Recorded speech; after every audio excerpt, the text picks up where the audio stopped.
प्यारे बच्चों, उरूज एकेडमी में हम आपका इस्तकबाल करते हैं। हम लोग जमात दहम की दरसी किताब से 8वीं जो नज़्म है सीता, वो सीख रहे हैं। ठीक है, ये इस सिलसिले का दूसरा वीडियो है।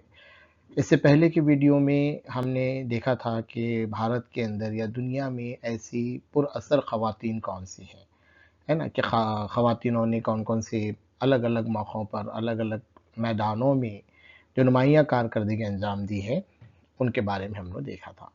उसके अलावा हमने शफ़ीक़ फ़ातिमा शोरा के बारे में भी जाना था, जो इस नज़्म की शायरा हैं, ठीक है? फिर हमने नज़्म की बुलंद ख़्वानी भी की थी, नज़्म को हमने पढ़ा भी था। आज के इस वीडियो में हम लोग नज़्म को समझेंगे, एक-एक बंद को हम समझेंगे, नए अल्फ़ाज़ को समझेंगे, नज़्म में आने वाले नए अल्फ़ाज़ के बारे में हम लोग पढ़ेंगे और वो मुकम्मल नज़्म को हम समझने की कोशिश करेंगे। जैसा कि मैं अपने हर वीडियो में कहता हूँ, आप अपने साथ पेन, पेंसिल, बयाज लेकर बैठें। दौरान जब भी आप देख रहे हैं, इस दौरान आप अपने नोट्स लेते चलें, लिखते चलें। अपने जवाबात आप बनाने की कोशिश करें। जू का तू देखकर लिखने से आप में आप तख़लीक़ियत नहीं आती, है ना? आप अपना जवाब लिखने के काबिल नहीं बनते। तो इसलिए कोशिश करें कि आप अपना जवाब खुद से तैयार करें। यहाँ से मदद ले सकते हैं आप, ठीक है? तो जब भी आप शेर की तशरीह हो रही है, तो आप पहले उसको गौर से सुनें, है ना? उसको समझें, उसके बाद अपने अल्फ़ाज़ में क्या करें, शेर की तशरीह को लिखें, ठीक है?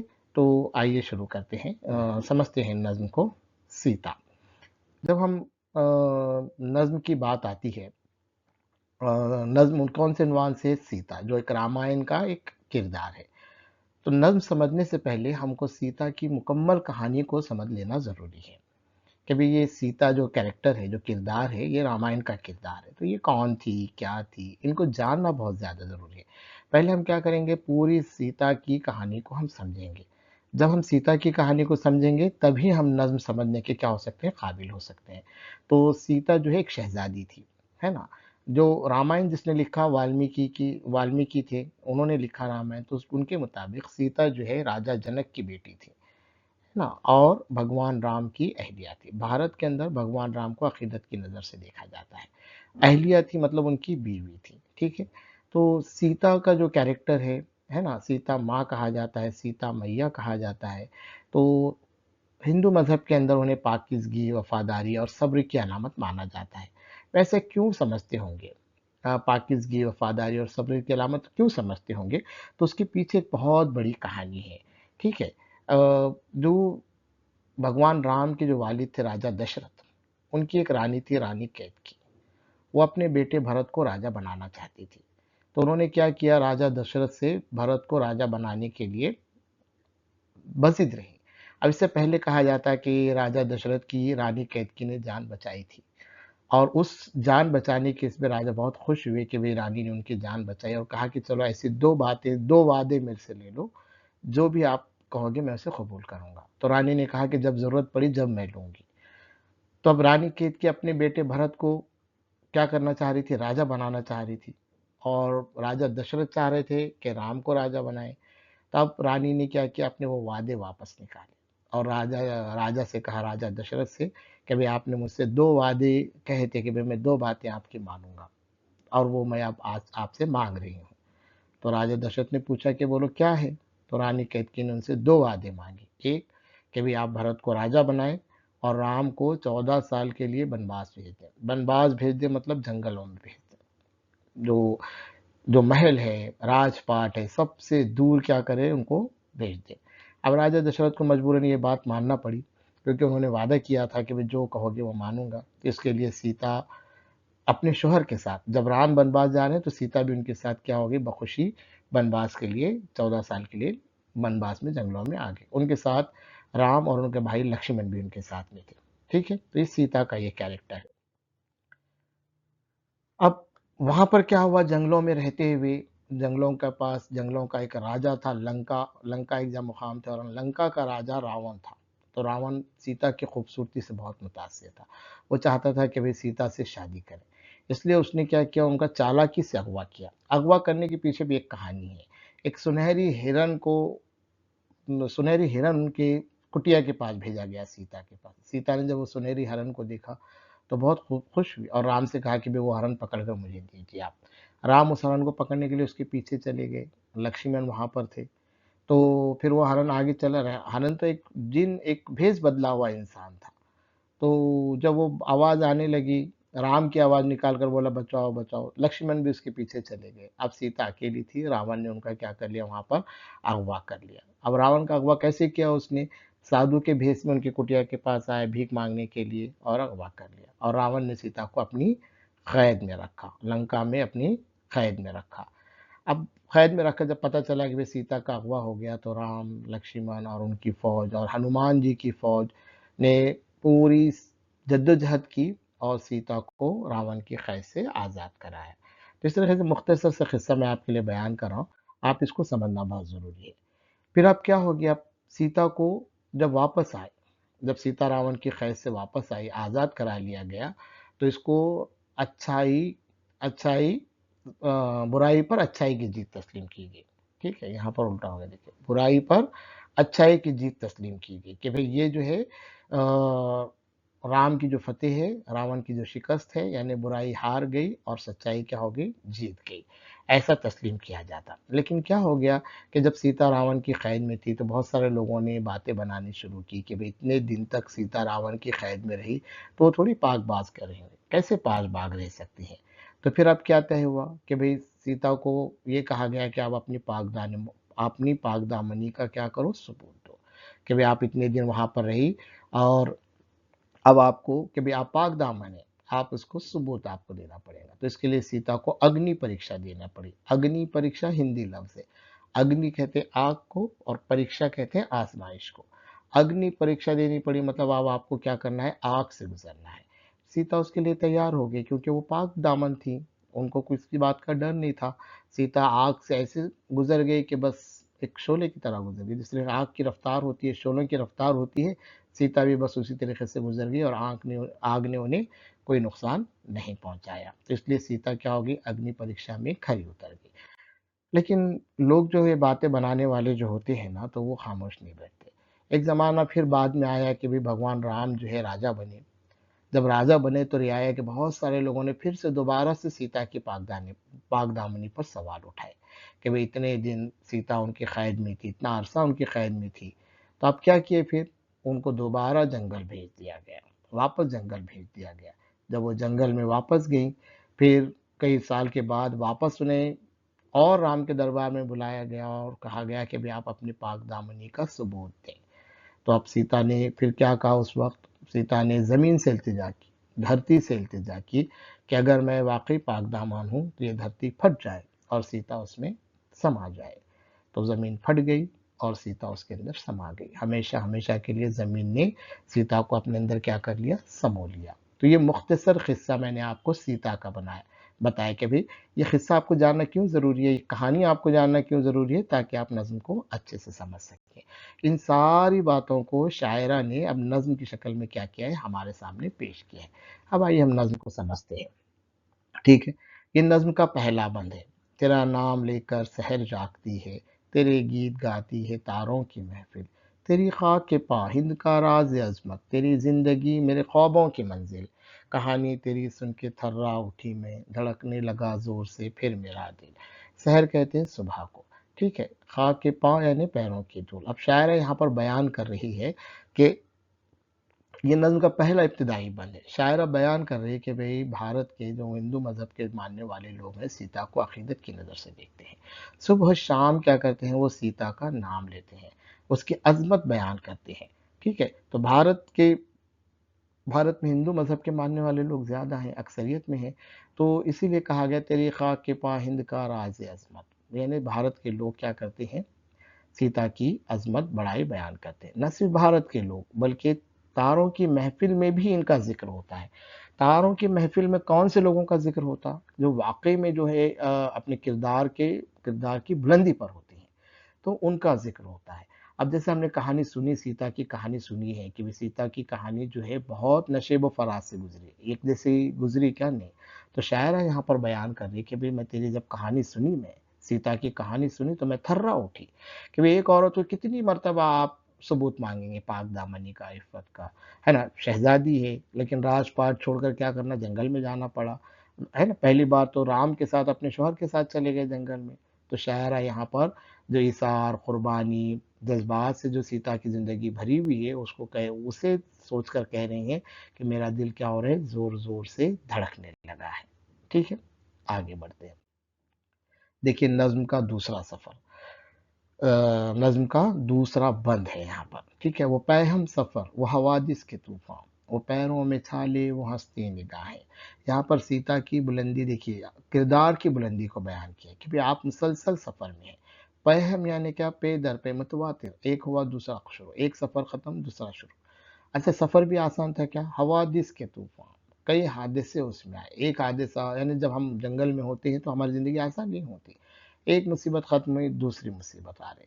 इसकी वजह से क्या हो रहा है? पैरों में छाले, वो हँसती निगाहें। लेकिन सीता का कैरेक्टर कैसा था? गम तो बहुत थे, दुश्वारियाँ तो बहुत थी, ज़िंदगी में मुश्किलात तो बहुत थी, लेकिन वो मुस्कुराते, हँसते हुए उनको क्या कर रही थी? पार कर रही थी। कभी दिल को गुर्बत में बहलाए रखना, यहाँ पर गुर्बत कहा गया। देखिए गुर्बत किसको कहते हैं? वतन से दूरी को कहते हैं। जब अपने वतन से, अपने घर से दूरी होती है, उसे आप क्या कहेंगे? हम गुर्बत में हैं। तो कभी दिल को गुर्बत में बहलाए रखना, कभी देश की याद में सर्द आहें। तो बनवास में थी, सीता बनवास में थी, 14 साल के लिए जंगलों में आई हुई थी।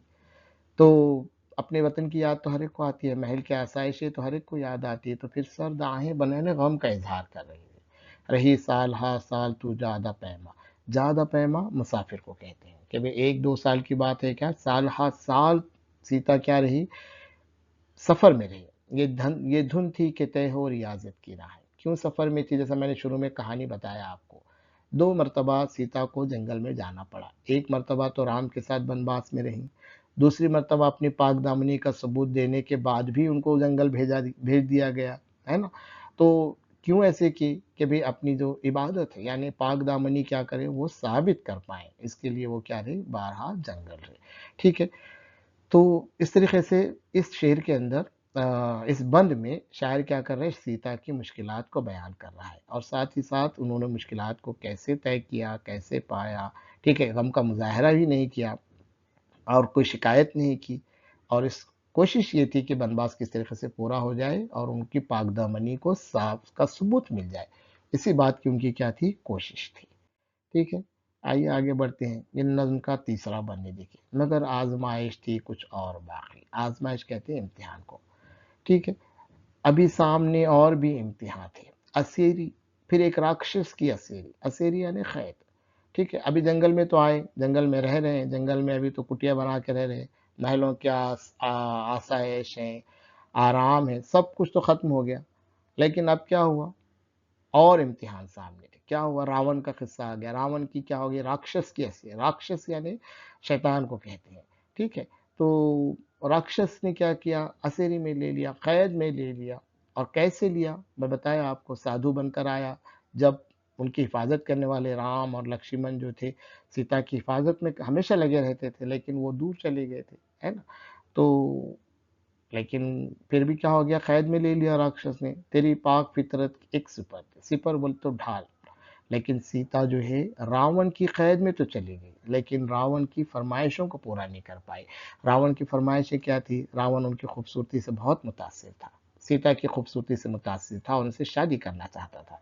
लेकिन सीता तो शादीशुदा थी, लेकिन रावण जैसे इंसान से वो शादी के लिए तैयार नहीं हुई। तो यहीं पर इस बंद में क्या है, शायर ने पूरा वो वाक़या बयान किया है कि कैसे रावण की सेरी में गई और लेकिन उसके बावजूद भी अपनी बुलंद हौसलों से, है ना? अपने अखलाक से, अपने किरदार से रावण के सामने क्या रही? डटे रही और उनके मुतालिबे का इनकार किया। जो चाह रहा था रावण, उससे क्या किया? इनकार किया। ठीक है? अगले मिसरे में आते हैं, अगले बंद में आते हैं। उठे फिर तेरा नाम लेकर जवां कुछ, जरी हौसलामंद सच्चे जियाले। अब कैद में चले गई सीता। सीता जब कैद में चले गए, तो क्या हुआ फिर? कुछ बहादुर लोग आए। बहादुर लोग मतलब कौन? राम, उनके भाई लक्ष्मण और हनुमान जी की फ़ौज। ये सारे के सारे मिलकर क्या हुआ? उन्होंने रावण की लंका पर हमला बोला। हमला बोला, ऐसा बोला कि पूरी लंका में क्या की? आग लगा दी। तो इस बंद में शायरा उस वाक़ये को कलमबंद कर रहे हैं। हिला डाले ऐवान एक सल्तनत की, किसकी सल्तनत के? रावण की सल्तनत के, ठीक है। क्यों क्यों हिला डाले? क्योंकि भई बड़ी आन वाले थे, बड़ी उनको एक ईगो था कि भई कैसे एक कमज़ोर औरत को आप अगवा करके लेकर आते, है ना? चालाकी से लाते, हम उसको आज़ाद करके रहेंगे, ठीक है। और उन्होंने वहाँ से क्या किया, पूरी लंका में आग लगा दी। तो शायरा यहाँ पर इस बात को भी बयान कर रहे हैं कि सीता की जो वापसी थी, ये इस बात का सबूत था कि भई ज़ुल्मतों से उजाले नहीं मिटा करते। मतलब ज़ुल्मत यानी क्या? अंधेरे, अंधेरे से उजाले मिटा नहीं करते। लेकिन बुराई ख़त्म करने के लिए, बुराई का सामना करने के लिए हौसलामंदी और बहादुरी ज़रूरी है। और साथ ही साथ ऐसे लोगों की ज़रूरत है जो बुराई को, ज़रूरतमंद अफ़रादों का गिरोह भी क्या है, बुराई को ख़त्म करने के लिए ज़रूरी है। तो इस नज़्म के इस बंद में शायरा ने सीता की आज़ादी का क्या किया है, वाक़या बयान किया है। ठीक है? चलिए अगला बंद समझते हैं। सहे जो सितम बन गए सब फसाना। ठीक है, अब असीरी में थे, रावण की कैद में थे, कई साल तक रावण की कैद में रहे, जुल्म किया रावण ने, ठीक है। लेकिन अब वो सब क्या हो गए, कहानी बन गए। क्यों बन गए? क्योंकि तलाफी का अब आ रहा था ज़माना। तलाफी मतलब क्या? भरपाई। अब चलो भाई, आप कैद में थे, आप ऐश व आराइश में वापस आ गए, ठीक है। लेकिन क्या हुआ, हुई लेकिन ये कैसी तलाफी, दोबारा मिला जंगलों में ठिकाना। फिर क्या हो गया, जब आए तो उन्होंने अग्नि परीक्षा दी। पहली बात तो पहली बार अग्नि परीक्षा हो गई उनकी। अग्नि परीक्षा होने के बाद भी जब जब दोबारा जब भगवान राम राजा बने, तो फिर वहाँ की रियाया क्या की, बताया मैंने आपको कि भाई सीता की पाकदामनी पर सवाल उठाए। तो फिर क्या किया गया, उनको वापस जंगलों में भेज दिया गया। उस वक्त एक बात खास थी कि सीता जो है हामिला थी, है ना, यानी उनके बच्चे होने वाले थे। तो लेकिन फिर भी उनको जंगलों में भेज दिया गया। तो सीता ने उस वक्त जंगलों में रहते हुए अपने दो बेटों की, वहां पर उनकी पैदाइश हुई, जिनका नाम लव और कुश था। तो सीता ने तन्हाई ही उनकी परवरिश की, ठीक है ना। तो सलेब एक बाकी थी जो ममता की, उसे भी तो लाजिम था तन्हा उठाना, है ना। बच्चों की परवरिश करना आसान काम नहीं है, माँ और बाप दोनों मिलकर बच्चों की परवरिश करते हैं। लेकिन यहाँ पर सीता ने अपने दोनों बेटों की क्या की, परवरिश की। तो नज्म के इस बंद में इस वाक़ये को बयान किया गया है कि कैसे सीता को वापस जंगलों में भेजा गया, और उसके बाद फिर उन्होंने कैसे अपने बच्चों की क्या की, परवरिश की। ठीक है। अभी आखिरी बंद है नज्म का। अजब है ये असरार विस्ल व जुदाई। विस्ल कहते हैं, असरार कहते हैं राज को, और विस्ल कहते हैं मुलाकात को। ठीक है, अजब है ये असरार विस्ल व जुदाई। सीता जंगलों थी, जंगलों से वापस महल में आई, फिर महल से वापस उनको जंगलों में जाना पड़ा, कई साल अपने शोहर से दूर हो रहे, और उसके बाद जब वापिस आए, है ना, मंजिल को पाकर भी मंजिल ना पाई।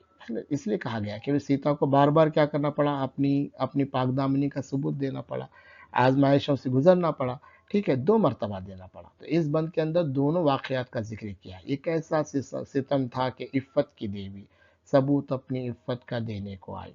इफ़्फ़त की देवी यानी पाकबाज औरत को कहा गया है, ठीक है। जब रावण की कैद से आज़ाद होकर आई, उस वक्त उन्हें अग्नि परीक्षा देनी पड़ी। मैंने बताया आपको, अग्नि परीक्षा दी मतलब क्या हुआ, आग से उनको गुजरना पड़ा। वो पाक दामन थी, इसलिए इनका आग का असर हुआ क्या उनके ऊपर, उनके ऊपर आग का असर नहीं हुआ, ठीक है। दूसरी बार क्या हुआ फिर, मैं बताया आपको, जब वो वापस जंगलों में उनको भेज दिया गया, जब भगवान राम बादशाह बने, सीता को वापस जंगल में भेज दिया गया। उस वक्त वो हामिला थी, है ना। जब हामिला थी, उन्होंने अकेले वहां पर बच्चों की परवरिश की जंगलों में। कहा ऐसा जाता है कि जब बच्चे उनके बड़े हुए तो वो दरबार में आए, और आने के बाद उन्होंने पूरी रामायण सुनाई कि कैसे माँ ने उनकी उनकी परवरिश की, क्या क्या किया। तो फिर वापस भगवान राम ने सीता को दरबार में बुलाया और कहा कि भी अपनी पाक दामनी का दोबारा सबूत दो। तब दोबारा सबूत देने के लिए तो फिर अब सीता ने क्या किया, धरती माँ से इल्तिजा की, जमीन से इल्तिजा की, क्या है, धरती माँ, अगर मैं पाक दामन हूँ तो तू फट जा और मुझे अपने अंदर समा ले। जब ऐसा सीता ने कहा तो धरती फट गई और सीता उसके अंदर समा गई, हमेशा हमेशा के लिए सीता जमीन में समा गई। यानी एक औरत को अपनी पाक दामनी का सबूत देने के लिए जमीन में क्या हो जाना पड़ा, हमेशा के लिए जिंदा दफन हो जाना पड़ा, ठीक है। तो औरतों पर इस किस्म के जुल्म सितम हमेशा होते रहे, सवाल औरतों की ज़िंदगी पर खड़े किए। तो शायरा ने सीता की ज़िंदगी से मुतासिर होकर ये क्या की है, नज़्म लिखी है। सीता की ज़िंदगी से हमें भी इस बात का ये होता है कि भी औरतों को पाकबाज़ी पर, औरतों की इफ़्फ़त पर हमेशा सवाल किए जाते हैं। तो ठीक है, औरतों को मौके देने चाहिए, पढ़ने लिखने के मौके मिलने चाहिए, है ना? आगे बढ़ने के मौके मिलने चाहिए, तरक्की के मौके मिलने चाहिए। तो इस नज़्म से हमको ये चीज़ समझ में आती है। ठीक है? तो उम्मीद है कि आपको ये नज़्म हमारी समझ में आई होंगी और अच्छे से आप समझ पाए होंगे। आप हमारे वीडियो पसंद कर रहे हैं, इसके लिए आपको बहुत-बहुत शुक्रिया। अगले वीडियो में हम लोग मश्क सरगर्मियों पर बात करेंगे। ठीक है?